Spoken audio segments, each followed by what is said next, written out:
Yo, whoa, what is going on YouTube? It's your boy Dan, aka aDrive. I bring you guys a new video today, and today we're gonna be going over the best settings guide for Pokemon Unite. We're gonna go through all the different settings that you can choose for your controller and for your gameplay to give you the best chance to succeed in this game. There's a handful of settings that are set to default, options that probably should be different, but will definitely make a difference in your gameplay and really give you an advantage moving ahead here as Pokemon Unite rolls out. And I've been really excited about this, so I'm excited to break this down for you guys. If this helps out, be sure to like the video and of course subscribe to the channel if you guys are new for Pokemon Unite content and gameplay and much more. And don't forget, I'm going to be live streaming Pokemon Unite pretty much every day on my live streams at twitch.tv/aDrive. I'll tell you guys requested this video yesterday, so I made it a priority to get it. And I just want to take a second to shout out my buddy Peek.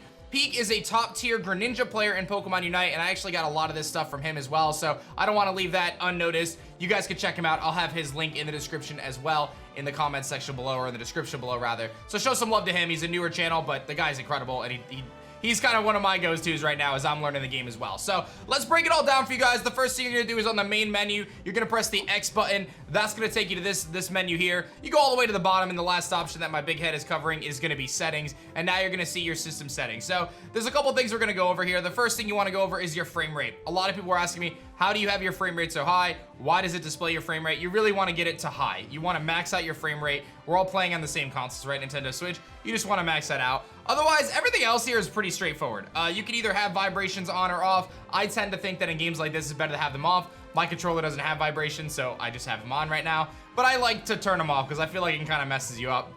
Maybe it helps you, but I don't play with vibrations on any game.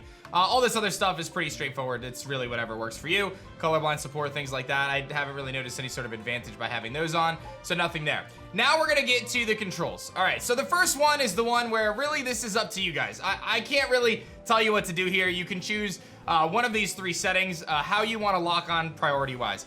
Do you wanna lock onto the Pokemon that has the lowest remaining HP? Do you want to lock onto the Pokemon that has the lowest remaining HP value, or the closest? The default is the first option. I'm actually choosing the lowest value because I feel like a percentage, like, you know, a Pokemon that has a super high HP versus a Pokemon that has a super low HP, it can be a little deceptive. So I'm going to be rocking with the lowest remaining HP value for now, and we'll kind of work that out over time. But again, this one's really up to you. Probably pick one of the two. Attack controls. Now this is one of the most important settings you're gonna want to change, and you're gonna want to change to advanced controls. Have you ever been in an engagement and you're fighting, and all of a sudden you get pulled to an Audino or an Apom or something like that? That's the setting right here a lot of the time.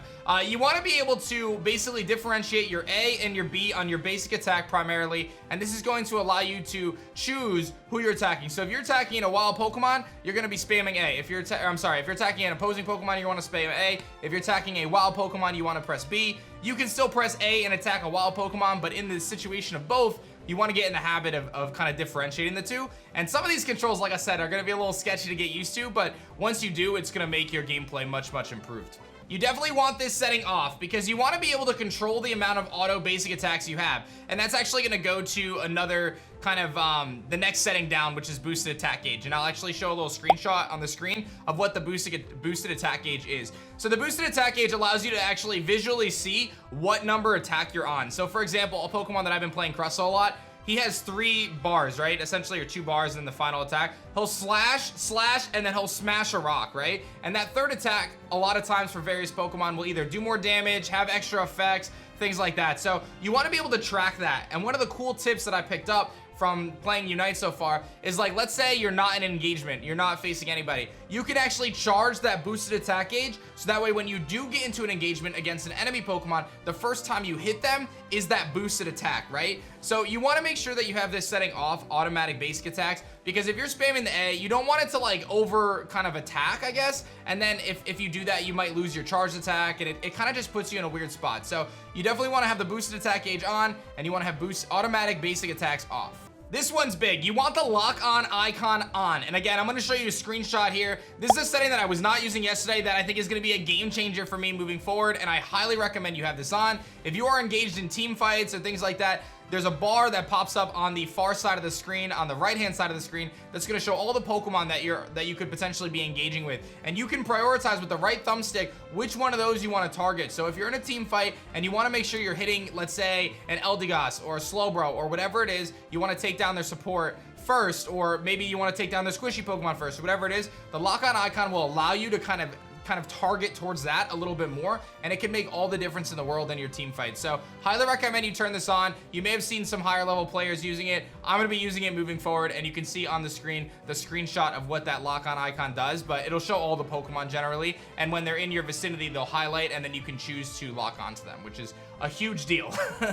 So in motion pursuit distance isn't gonna really matter here because we're gonna turn in motion pursuit off. The reason we want in motion pursuit off, this is kind of a weird thing, but basically when you're engaging in a battle, a lot of times the controller will kind of ignore your inputs and it'll kind of push you towards the character that you're facing. And you really don't want to have that, because it can put you in an awkward spot where maybe you don't want to do that. If you're spamming the A button trying to attack, you know, or you're spamming the B button if you're attacking wild enemies or whatever it may be, this is going to allow you to have a little bit more control over kind of where your character is going to be, and you're going to have to use your thumbstick to control your character. It's going to be very important that you understand the range at which your character can damage things, because if you're not really familiar with that, this setting is going to mess you up a little bit at the beginning, because you're going to be so used to your character kind of almost moving towards. But again, you want to have full control of your character and not rely on the game to do it for you, because a lot of the times, especially when you get to higher level gameplay, the game is going to kind of direct you to the easiest path of like hitting something, and sometimes that messes you up. So you want to turn in motion pursuit mode off,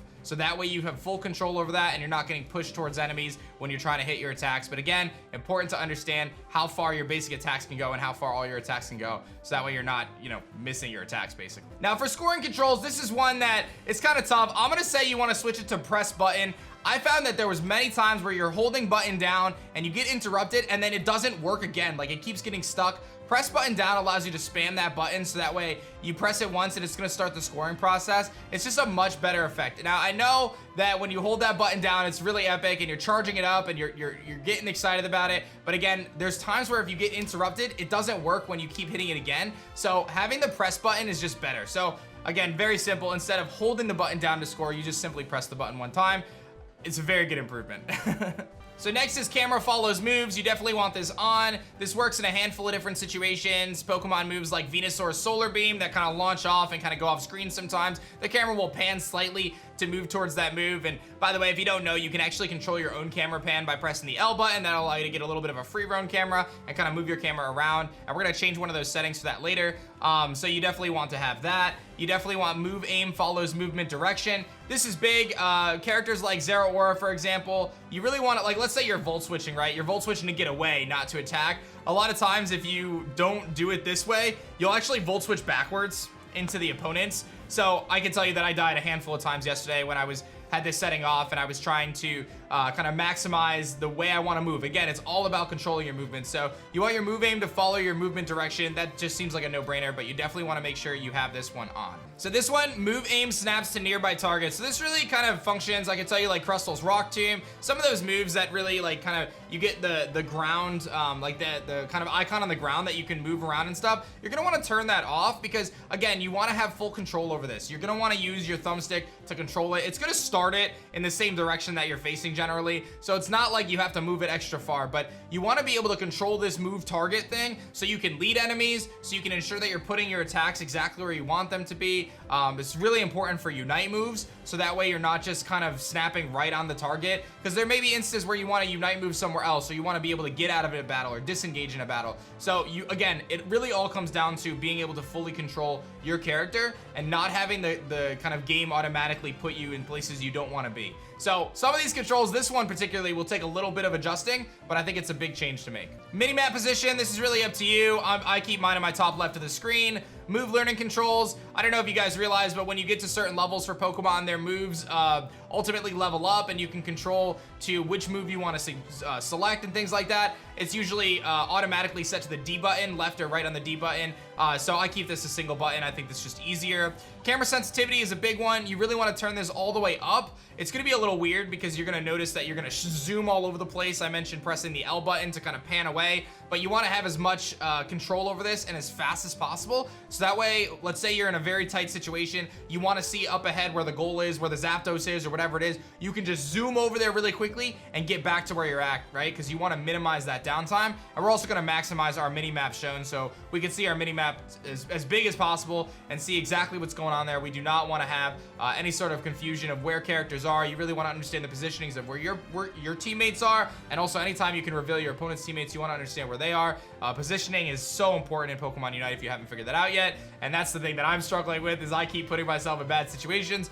But being able to see your mini map is super duper important, so always be checking up in the top left corner to make sure that you're doing the right thing there. And then aim assist. I'm actually going to recommend you turn aim assist off. There are a few different settings here for aim assist. You can customize things however you want to. You can customize all this different stuff and choose how you want the angles to work. But I'm gonna recommend that you turn aim assist off. And again, it kind of goes back to our earlier point. Aim assist basically kind of glides your attacks towards various targets, but again, we want to make sure we have full control over our attacks and where they're going. You just have to get used to kind of controlling your joystick and ensuring that you're precise with your movements, so that way you're hitting the opponent's Pokemon optimally, or the wild Pokemon optimally, and ultimately you're gonna thank yourself for it later. This isn't a super high precision game like an FPS game where you got to get these headshots, but you have a range of where you want to hit the targets, and you want to make sure you're hitting the exact target that you want to attack, and aim assist off is going to ensure that you're going to be able to have full control over just that.